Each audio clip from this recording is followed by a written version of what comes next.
For many of us in America, Sharia is a household word, familiar from the media and political debates. But what is Sharia, and how much do ordinary Americans really know about it? We may think of it as Islamic law, but that doesn't tell us very much if we know little about the Islamic tradition. I'm not a Muslim myself, but I am a scholar of Islamic law, and I often find myself introducing Sharia to college students whose only knowledge of Islam might come from news reports about distant and confusing events. I tell them that for Muslims, Sharia means the way or path to God. I also explain that it's broader than just law and refers to the very idea of God communicating with humans through revelation.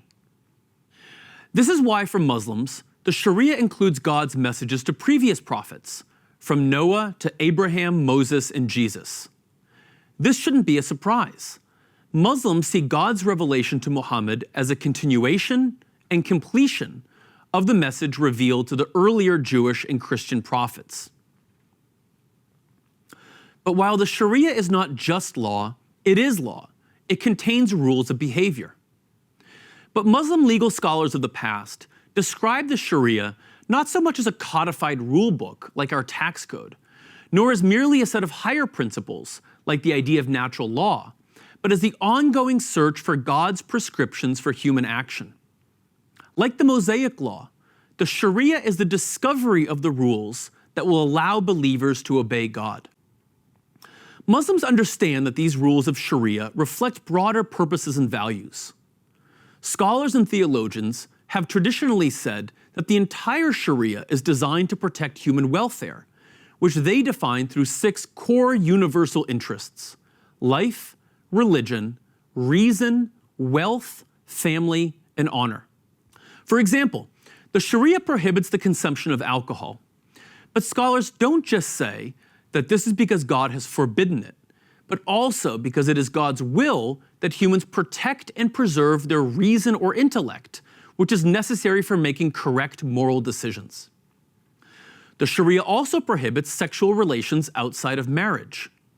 This is not just because of divine decree, but because it preserves family bonds.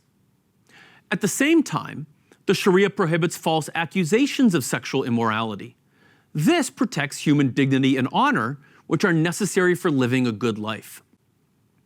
So the Sharia should first be understood by its goals and values before its rules. What then are those rules? And if they are not codified, how are they known? Muslim jurists discovered these rules through 4 primary sources: the Qur'an, the words and actions of the Prophet Muhammad, the universal agreement about a matter by the Muslim community or its scholars, and the careful use of analogy.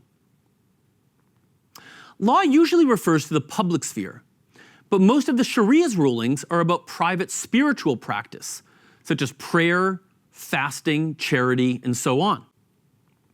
And while rulings on social relations from marriage, divorce, sales, contracts, and inheritance remain a living part of the Sharia, their implementation in modern societies varies from country to country. Sometimes it is based purely on personal conviction, as in the case of American Muslims voluntarily giving to charity or following Islamic finance laws. Importantly, very few of the areas of behavior and social relations that the Sharia governs have only a single rule on which all jurists agree. Scholars always accepted and recognized reasonable disagreement, because interpretation could rarely provide complete certainty about God's intentions. Yet this did not mean that anyone could just impose their own understanding of God's law on others, especially through force. While the Sharia also encompasses certain rulings on civil procedure, aspects of crime and punishment, and even warfare, only public authorities could establish courts with the power to enforce Sharia rulings. Today, this has changed in a number of ways.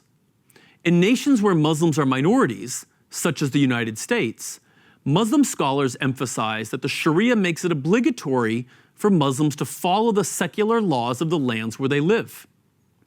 In many Muslim majority countries, it is now the state alone, and not scholars who specialize in the Sharia that decides what will be enforced in courts. And the state's rules are completely divorced from the sophisticated methods and culture of traditional scholars. So when we say that some modern states apply the Sharia, we need to remember that states may have picked and chosen certain rulings, but isolated rules alone don't represent the meaning and spirit of the Sharia. But this is what is still true for Muslims today. They see the Sharia as primarily about finding the path to God and about making this world an abode of justice. In other words, for Muslims, the Sharia is about protecting the most important human interests and values: life, religion, wealth, reason, family, and honor.